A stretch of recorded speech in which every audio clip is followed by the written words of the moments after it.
Congressman Jeff Van Drew, a one-time Democrat who became a Republican in 2019.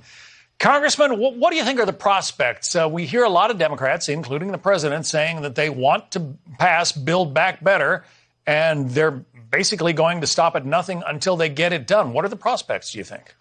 Well, it reminds me so forcefully of why I changed and why I became a Republican, and I'm a proud Republican. Let me say to you, this is nuts. I mean, this is the worst administration that we've ever seen in our history, the worst president. I really believe he needs a cognitive test. And then they have a bad bill. I call it the big bad bill. Everybody's got another name for it, that does so many things that harms the real integrity and structure of this country, whether it is, amnesty for undocumented, whether it is going into people's personal checking and savings accounts and hiring 80,000, IRS workers and spending $8 billion to do so, to invade your privacy, new taxes, new fees, new costs, new red tape. I mean, this is a really, really bad bill. And to think that after all that they've done, which has been so awful over the past year, I don't know how they could ever recover,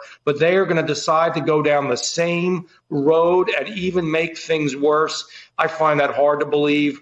I don't think it's going to go. I think there's a few moderates that are still left in that party, in the majority party, the Democratic Party, that are getting closer to their election. I can't imagine they'd want to do it. They're going to lose anyhow, but this just even makes it worse. I don't understand their mind. I don't understand what they're thinking. There aren't many in the Democrat caucus more liberal than Pramila Jayapal of Washington. Here is what she writes in the Washington Post. She says, the Progressive Caucus will continue to work toward legislation for Build Back Better, focusing on keeping it as close to the agreed upon framework as possible.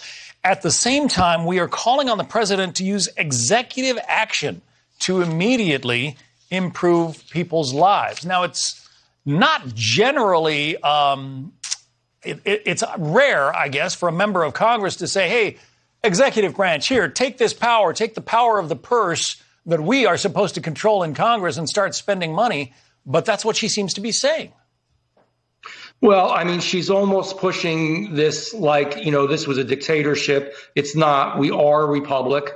Obviously, Congress has to be involved, number one. And by the way, they're worried about Build Back Better. They ought to be worried about, the policy that they have on COVID, because it has changed not once, not twice, not three times, not four times, not five times. Nobody knows what's going on. Nobody knows really when the testing is going to come, or even if it does. Are they going to change their energy policy? Maybe that would be something that would make sense and help them, because we have dropped down so far in energy. Are they going to have a stronger presence in, the world stage and then foreign affairs, because we are on our knees to China, on our knees to Russia, even though the president won't admit it, on our knees to Iran. I mean, they have made so many mistakes in 1 year. It's almost mathematically impossible to believe it's true, but it is. And it's a shame, and it's hurting America. We're on the precipice, literally, of a country that's going to fail if we don't stop doing this. And we are going to stop. And that's what those November elections are going to do. Real quickly, I want to put up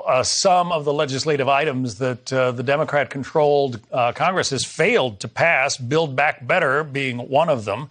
The voting rights bill, the appropriation bills to fund the government, immigration reform, police reform, gun reform, raising the minimum wage. They tried to convict President Trump of in impeachment charges. The China competitiveness bill. The list goes on and on. What has the majority party accomplished thus far under the Biden presidency, Congressman? They've accomplished virtually nothing. And I'm not being mean-spirited, and I'm not being partisan. There's just nothing there. It's been a year of agony for Americans from beginning to end, and this is just an example of it. And by the way, the bills that they say they want to pass, and you just ticked off some of them, a list of them, they're bad bills. They would hurt our system of democracy. They would hurt our voting rights. They would actually hurt in so many different ways all that we want to see for America, and substantively change the America that we know and that we love. This president should get a cognitive test. this president probably should move on and resign.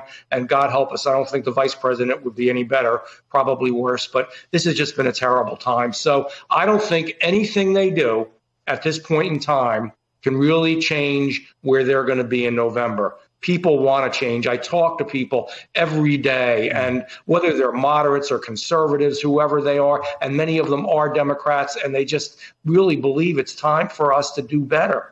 I mean, look what we're doing to people with COVID now, and the misinformation and the complicated information that's coming out. We were told so many lies. We were told if you got the shot, John, you'd be okay. Then you got, you had to get a booster, then you'd be okay. We all know people who've gotten the booster, gotten the shot, and still have gotten COVID. Bottom line is, this is not a real vaccine. It's still good we have it, but this is a injectable therapeutic that helps. But we're a long way off for where we should be. Congressman Jeff Van Drew of New Jersey, formerly a Democrat, now a Republican. Thank you. Thank you. Happy New Year. And to you. Well, official